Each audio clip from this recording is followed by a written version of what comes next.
When you do something that is super alert, you will find that there is an intoxication in that. I can have you all stoned out because the substance is not outside, the substance is within.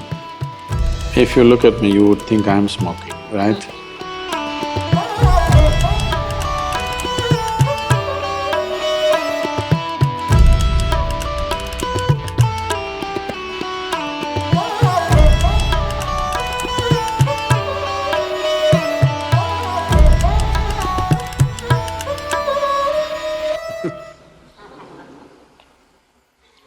If you look at me, you would think I'm smoking, right? Just look at me. It's many times happened to me. People who are smoking these things in Himalayas and other place, they always invite me because when they look at me, they think I must be a smoker.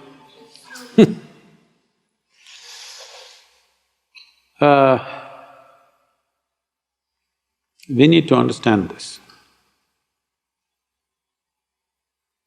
Whatever chemicals we put into the system, either in the form of this or that, whichever way, essentially it can only ignite something within us.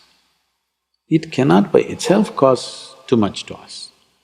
Only those kind of things which will put you to sleep totally, like an anesthetic, they work in a different way, they completely knock you down.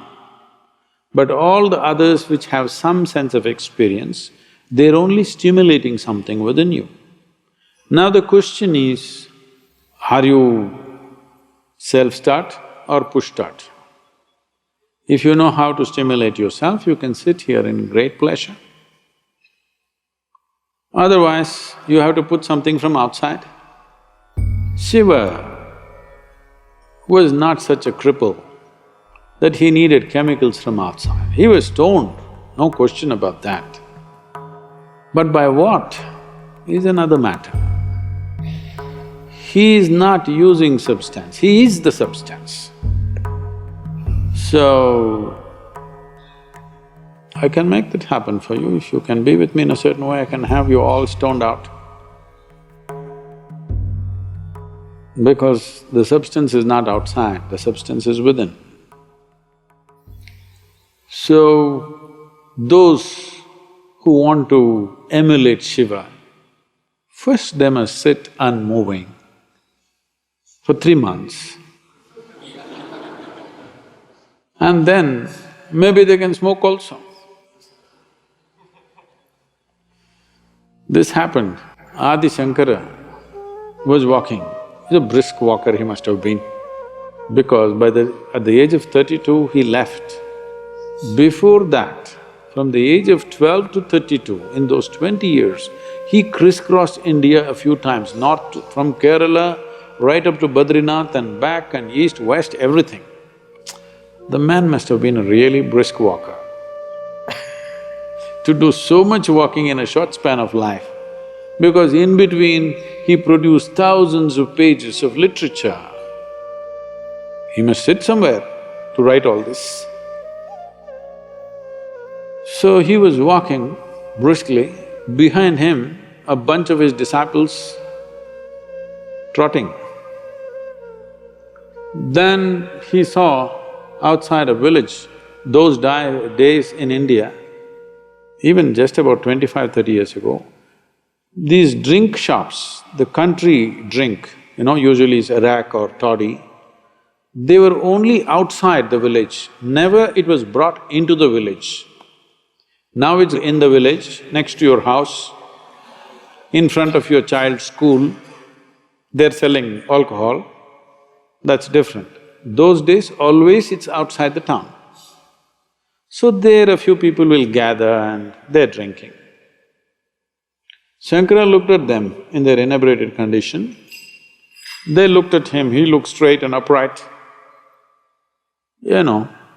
Drunkards always think they're having the best time, unfortunately. They always think they're having the best time of their life and everybody else is missing it. So they made some comments.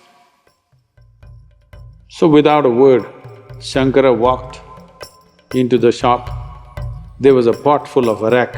he just took it and drank it and kept it there and walked. So the disciples saw their guru drank up a whole pot full of arak.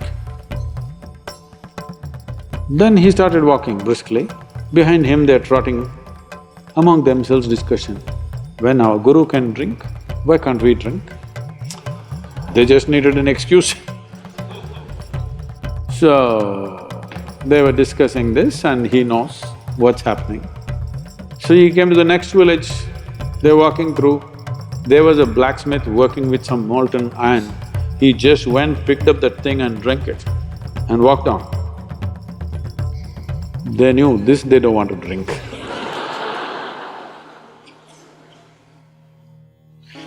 So, even if Shiva smoked, I don't think he did. He was stoned for sure. Not with something as petty as some weed. For sure he's stoned, no question, always. Even if he did smoke, can you do everything else that he does, I'm asking? Qualification is 3 months, if you can sit unmoving, I will provide you the substance.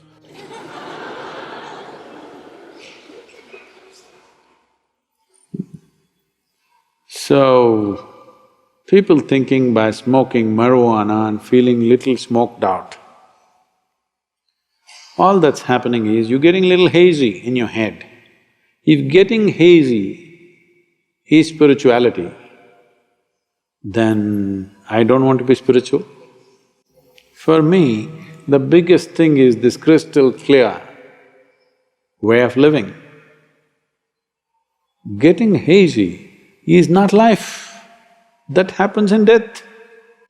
Yes, life will be hazy at that time.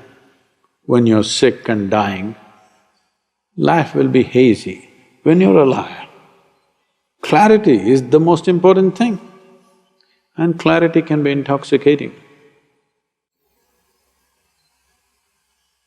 When you do something that is super alert, you will find that there is an intoxication in that. Why do you think all these people jumping off mountains, jumping off airplanes, doing incredibly risky things is because in being super alert, there's another kind of intoxication. But they're doing it by doing so many physical things. If you could sit here and do it, then I would say an element of Shiva has come to you. If you can simply sit here and you're super alert, so alert that you're stoned, that is a way to get stoned. Not smoking weeds. Leave the weeds for the cows.